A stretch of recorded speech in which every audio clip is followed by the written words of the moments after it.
आदिवासी दुनिया न्यूज। भारत विविध संस्कृतियों का देश है, विविध भाषाओं का देश है और विविध कलाओं का देश है। भारत में से झारखंड राज्य में सरस मेला राजधानी रांची में सरस मेला का आयोजन किया गया है। आज इसी सरस मेला में विविध संस्कृतियों को लेके, भरतनाट्यम की संस्कृति को लेके हमारी राजधानी रांची के ऐतिहासिक मोरहाबादी मैदान में आज प्रस्तुत हुई हैं कुछ कलाकार। आज हमसे बात करेंगे। नमस्कार, मैं हर्षिता कौशिक और आप देख रहे हैं आदिवासी दुनिया न्यूज रांची। बात करते हैं हमारी कलाकारों से कि क्या कुछ कहना है उनका। नमस्कार मैम, नाम क्या हुआ आपका? मेरा नाम मिस के प्रमिला है और मैं भरतनाट्यम नृत्यांगना हूँ।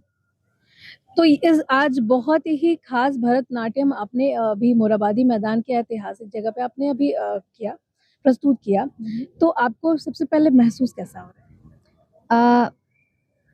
यहाँ आकर बहुत अच्छा लग रहा है और यहाँ का जो डेकोरेशन है, अरेंजमेंट है, वो बहुत ही ट्रेडिशनल है।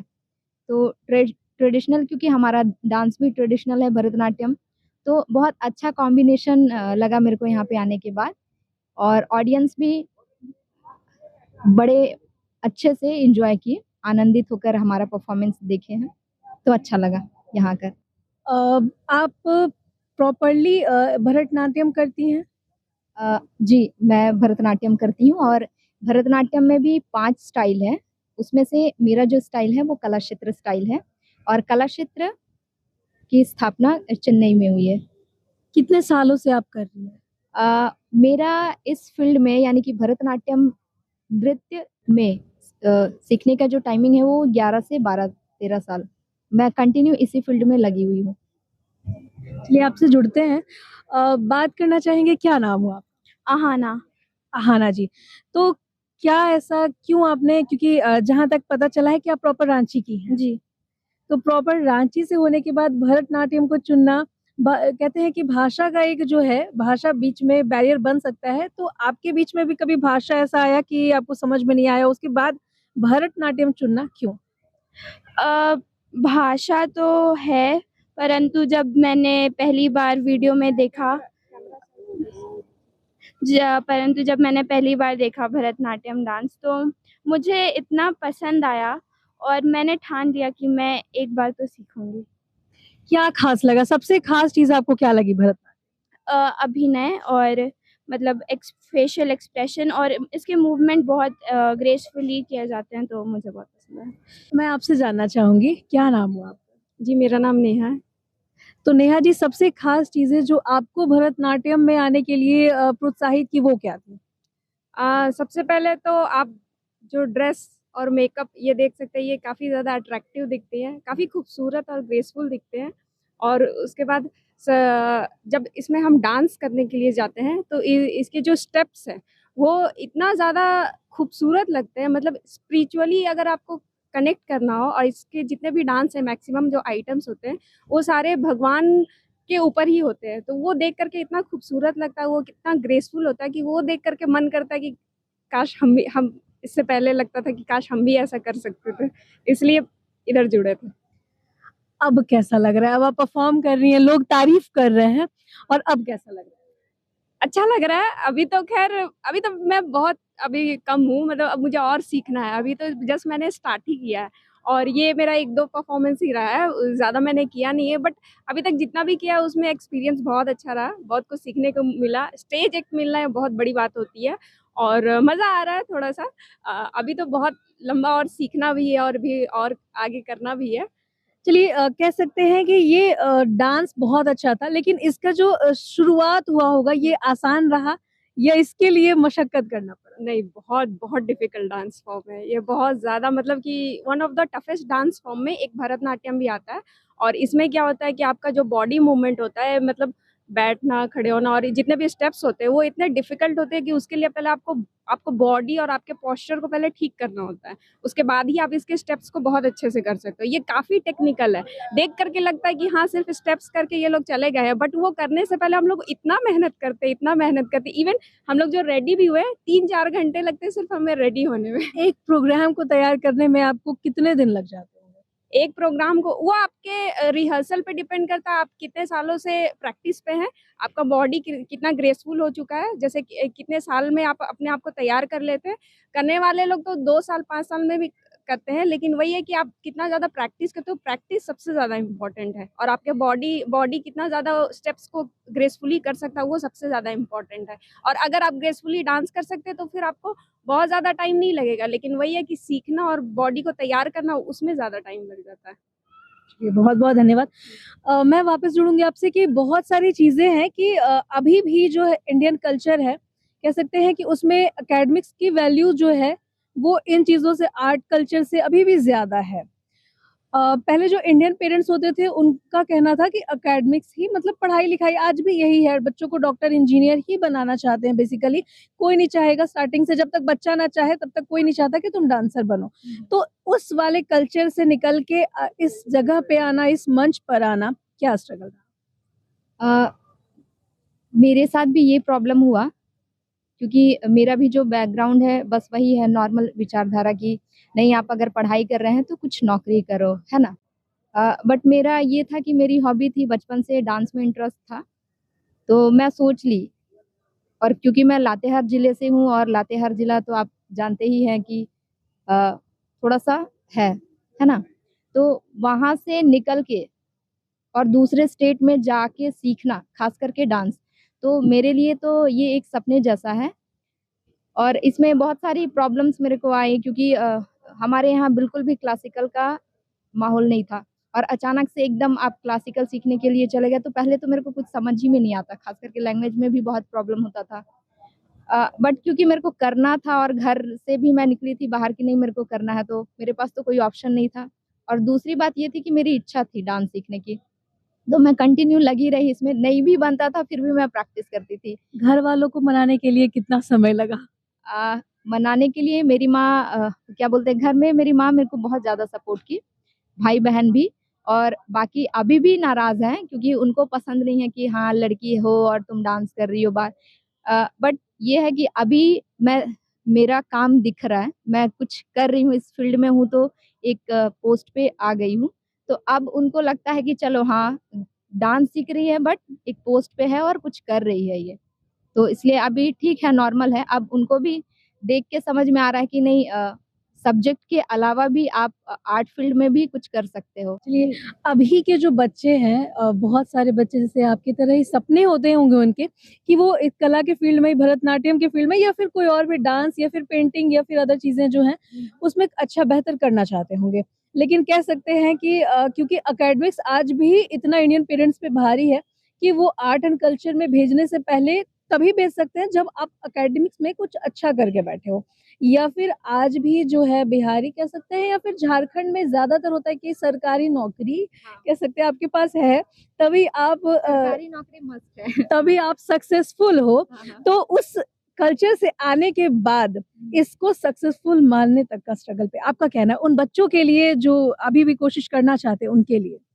अ, ठीक है आप देखिए क्योंकि आपका सब्जेक्ट भी ज़रूरी है मतलब बहुत ज़रूरी है, तो आप उसके साथ एज़ अ हॉबी या एक्टिविटी के रूप में आप आर्ट को भी जोड़ सकते हो और इसमें भी आप करियर बना सकते हैं क्योंकि अभी भी बहुत सारे लोगों को पता नहीं है, क्योंकि हमारे स्कूल में भी सिलेबस में ऐड नहीं किया गया ना।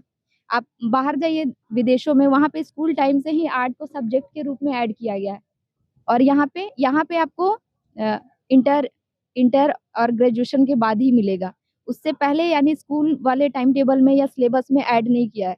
तो कहीं न कहीं थोड़ा-सा एजुकेशन में भी ध्यान देना होगा कि हमारे एक्टिविटी या आर्ट के सब्जेक्ट को भी ऐड किया जाए उसमें, है ना? तो इससे क्या होगा कि उनको स्कूल टाइम से ही पता चलेगा कि नहीं डांस, म्यूज़िक, पेंटिंग, थिएटर इसमें भी आपका स्कोप है, आप करियर बना सकते हैं और सबसे पहली बात कि उनको नॉलेज होगा। एक्टिविटी भी बहुत मस्ट है। आप करियर ना भी बनाएँ तो आपके शारीरिक क्रियाओं के लिए आप कई सारी बीमारियों से बच सकते हैं अगर आप एक्टिविटी में आर्ट को रखते हैं, थिएटर को रखते हैं, ये सारी चीज़ों को रखते हैं तो। तो आप इस पर्पज़ से भी सीखें ना कि इसमें करियर नहीं बन रहा है तो नहीं हम क्यों सीखेंगे ये इसका कोई फ़ायदा नहीं है। इसका बहुत फ़ायदा है, ये आपके शारीरिक व्यायाम के लिए बहुत अच्छा है, मानसिक क्रियाओं के लिए भी बहुत फ़ायदेमंद है और साथ ही अब क्या है कि अब नेट, जेट इन सारे एग्ज़ामों में भी म्यूज़िक को रखा जा रहा है। तो ये बहुत अच्छा एक तरह से स्कोप है हमारे लिए कि हम आर्ट फील्ड में भी कुछ कर सकते हैं, अपना करियर बना सकते हैं। चलिए, सरकार की तरफ से जो है बहुत सारी कोशिश की जा रही है कि आर्ट एंड कल्चर को भी इम्पोर्टेंस मिल सके और महत्व मिल सके।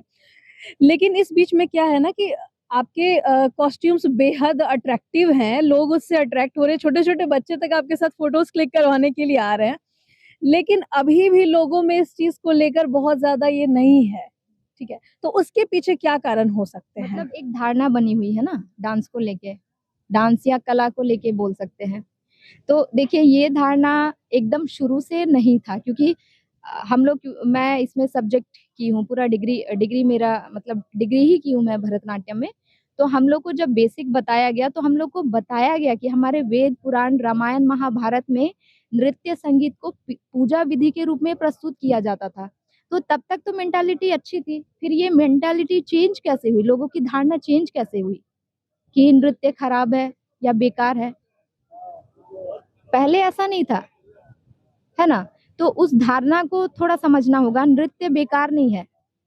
कुछ घटनाओं के कारण क्या हुआ कि लोगों में ये भ्रांति फैल गई कि नृत्य बुरी चीज़ें है या नहीं करना चाहिए। लेकिन इससे पहले तो नृत्य बहुत ही प्रचलन था, संगीत बहुत प्रचलन था। इसके बिना यज्ञ, हवन पूरा ही नहीं होता था। तो लोगों को फिर से जागरूक होने की और ऐसी बात नहीं है कि सारे के सारे लोग जागरूक नहीं हैं। अभी भी बहुत सारे आप इन पेरेंट्स को ही देख लीजिए, अगर इनमें वो जागरूकता नहीं होती चूँकि ये देखा जाए तो भरतनाट्यम को धार्मिक नृत्य के रूप में भी देखा जाता है, बट मैम धर्म में क्रिश्चियन है। तो इन्होंने धर्म का कोई भेद नहीं किया, है ना? इनको अच्छा लगा, ये फॉर्म पसंद आया और इन्होंने इसमें अपनी बेटी को एडमिशन किया। और मैं भी जब सिखाती हूँ तो मैं वहाँ पे धर्म को मैटर नहीं करती। मैं बोलती हूँ कि ये तो आपके मानने के ऊपर है। आप डांस को डांस के रूप में लीजिए, एक एक्टिविटी, एक क्रिया के रूप में लीजिए। मैं ये नहीं बोल रही हूँ कि आप क्रिश्चियन हैं तो आप हमारे लॉर्ड को या शिवा को आप शिव मानिए। एज़ अ कैरेक्टर आप अपने लॉर्ड को मान के आप इस नृत्य को परफॉर्म कीजिए। आप उसमें अपने लॉर्ड को देखिए। चलिए, ये बहुत अच्छा मैसेज जाता है। उन मतलब डिफरेंट धर्म से आने के बाद होता है कि अरे भरतनाट्यम है तो ज़ाहिर-सी बात है लॉर्ड शिवा के लिए है या माँ दुर्गा के लिए। जब आप लोग स्टेप्स कर रहे थे तो उसमें माँ दुर्गा का जो तांडव वाला एक जो आता है वो शिव जी का वो था। माफ़ी चाहूँगी, वो शिव जी का एंड पार्वती का था। तो एक तरीके से वो धारणा है कि ये माँ दुर्गा या फिर शिव पार्वती उन्हीं के लिए है। तो ये एक मैसेज जाता है कि आप डिफरेंट धर्म से हो के भी इस चीज़ को कर सकते हैं। क्योंकि कला का कोई धर्म नहीं होता। कला इंसान की अनुभूति है और इसमें किसी भी धर्म जाति के लोग सीख सकते हैं।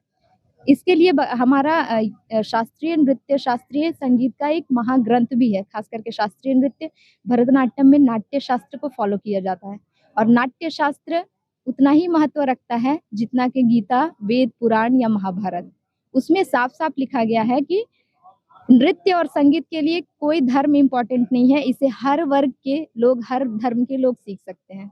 चलिए, मेरा मानना है इस बात पे कि आजकल जो है बच्चों पे, यूथ पे हो गया या फिर पूरी दुनिया पे हो गया, सोशल मीडिया जो ट्रेंडिंग रील्स है सबसे ज़्यादा असर वो डालती हैं, ठीक है? आजकल के जो यूथ भी हैं वो ट्रेंडिंग डांस को या स्टेप्स को कॉपी करने में लगे हुए हैं। आप भी टीचर हैं, तो जहाँ तक कि बच्चे कभी-कभी कोशिश करते हैं आपसे ट्रेंडिंग चीज़ें सीखने की? सीखने की मतलब मैं तो इस चीज़ को ऐसे लेती हूँ, वो बनाते हैं खुद से, है ना? मैं उनको कभी भी ये रील्स या शॉर्ट्स के लिए कभी भी ट्रेनिंग नहीं दी हूँ। क्योंकि वहाँ पे क्या होता है ना बहुत सारे मतलब क्योंकि ये हॉबी की चीज़ें हैं तो जिसको जैसा आता है वो वहाँ पे परफ़ॉर्म करता है अपना। तो मैं बच्चों को यही बोलती हूँ कि आप सोशल मीडिया पे अपलोड कर रहे हो अच्छी बात है, लेकिन सही चीज़ें आप कीजिए ताकि वो आपके बॉडी में भी प्रॉपर तरीके से रहे। ये नहीं कि सोशल मीडिया के चक्कर में आप में बहुत सारे गलत क्रियाएँ आ गए, बहुत सारे गलत स्टेप आप कर रहे हो, वैसा मत करो। आप कर रहे हो तो प्रॉपर चीज़ों को करो और मैं खुद से तो मतलब ऐसे ट्रेंड को फॉलो नहीं करती हूँ बट मैं सपोर्ट करती हूँ अगर वो अच्छा कर रहे हैं तो। जी, बहुत-बहुत धन्यवाद। अब मैं बात करूँगी जो इन कलाकारों की कह सकते हैं यहाँ के पेरेंट्स मौजूद हैं, उनसे मैं बात करूँगी। नमस्कार मैम, नमस्ते, क्या नाम हुआ आपका? मेरा नाम है डॉक्टर जैनेट भगत और मैं अपनी बेटी को प्रमिला मैडम के ये में उनको भेज रही हूँ, उनके संरक्षण में भेजी हूँ और वो सीखती है भरतनाट्यम। चलिए, आप पेशे से डॉक्टर हैं, तो आपके फैमिली में या फिर आप खुद आप बचपन से जब बच्ची छोटी होगी तब से क्या सोचा था आपने कि आप क्या बनाएँगे? ऐसा कुछ या फिर उस पे आपने छोड़ा कि वो जो बनना चाहे? हाँ, ये अक्सर होता है पेरेंट्स का जो उनका होता है कि मैं बच्चों अपना ड्रीम्स होता है और वो अपना ड्रीम्स अगर फुलफ़िल नहीं कर पाए तो वो अपने बच्चों को थोपते हैं। तो ऐसा कुछ नहीं है, मेरा जो फैमिली है उसमें अधिकांश लोग डॉक्टर हैं और मतलब डॉक्टर फैमिली से ही हूँ। तो कभी ऐसा और हुआ कि डॉक्टर की बेटी है तो डॉक्टर ही बनेगी वाला? नहीं, मैंने उसको उसका जजमेंट खुद को उसको डिसीज़न लेने का वो मैंने फ्रीडम दिया है और बचपन से ही मैंने कहा है कि तुम्हें जो भी अपना पैशन है उसको ज़रूर फुलफ़िल करो। और उसका पढ़ाई में बायोलॉजी की तरफ बहुत ज़्यादा रुझान है, उसको बहुत रुचि है, वो बड़े होकर भी मतलब ऐसा हम लोग अपेक्षा रखते हैं कि वो इसी लाइन में आएगी। लेकिन उसका जो टैलेंट है मैंने देखा कि उसको डांस की तरफ था रुझान, तो जब उसने पहली बार व्यक्त किया अपनी इच्छा, तो मैंने हामी भर दी, मैंने उसे इजाज़त दे दिया और वो अभी डांस करती है। परिवार की तरफ से कभी किन्हीं फैमिली रिलेटिव्स की तरफ से कभी इस पर कोई टिप्पणी? हाँ, ये हमारे फैमिली के लिए नया चीज़ है, क्योंकि हमारे फैमिली में कोई ऐसा डांसर के रूप में कोई उभर कर नहीं आया था। हाँ, लेकिन सभी लोग मॉडर्न सोच के हैं और प्रगतिशील सोच के हैं। तो सभी ने इस डिसीज़न को अपनाया है। उनका कहना है कि वो उसको जिसमें मन लगता है उस पे एक्सेल करे और उसका पैशन अगर डांसिंग है तो वो ज़रूर डांस करे। चलिए अगर वैसे तो ये चीज़ें हैं बट अगर है कि अगर बिटिया आपकी डॉक्टर बन जाती है, ठीक है, जी। तो फिर भरतनाट्यम करने देंगे? हाँ, हाँ, भरतनाट्यम तो उसका पैशन है। तो डॉक्टर जो है वो अपना काम के साथ-साथ वो ज़रूर अपना पैशन को पूरा कर सकते हैं। जैसे बहुत सारे आप लोगों को देखते जो अपने प्रोफ़ेशन में रहकर भी अपना साइड टैलेंट जो है, अपना क्रिएटिविटी है, वो उसको वो लोग करते हैं और इससे उसका फ़ायदा भी है कि वो उसका जो मेंटल हेल्थ है, उसका क्रिएटिविटी है, उसका जो पॉज़िटिविटी हमेशा बना रहेगा। तो अच्छा है, ये अच्छी बात है। जैसा कि मैंने अभी पहले भी ये सवाल दोहराया था मैम से कि आज के जो अभी भी जो इंडियन पेरेंट्स हैं, हालाँकि ज़माना बहुत से बहुत दौर तक आगे गया है, पर फिर भी भरतनाट्यम तो सबसे पुरातन से आता है। लेकिन आज भी जो चीज़ें हैं वो ये है कि हम बिहार झारखंड से आने वाले लोग हैं, तो उधर लोगों का मानना है कि सरकारी नौकरी ही जो है वो कह सकते हैं कि सफलता की पहचान है। तो इस बीच में इस सोच से हट के आप इंडियन पेरेंट्स को क्या बताना चाहेंगी? आपका क्या संदेश रहेगा? वैसे बच्चों के लिए जो सीखना चाहते हैं लेकिन माँ-बाप जो है बीच में कहते हैं कि नहीं पहले पढ़ाई करो, बाद में शौक पूरे करना। उस पर आपका क्या कहना है? नहीं, अब डांस को भी अब प्रोफ़ेशन के रूप में जैसे सरकार भी इसको बहुत ज़्यादा एनकरेज की है और ऐसा स्कोप जैसे बनाया है, तो अब डांस एज़ अ प्रोफ़ेशन को भी काफ़ी बढ़ावा मिला है।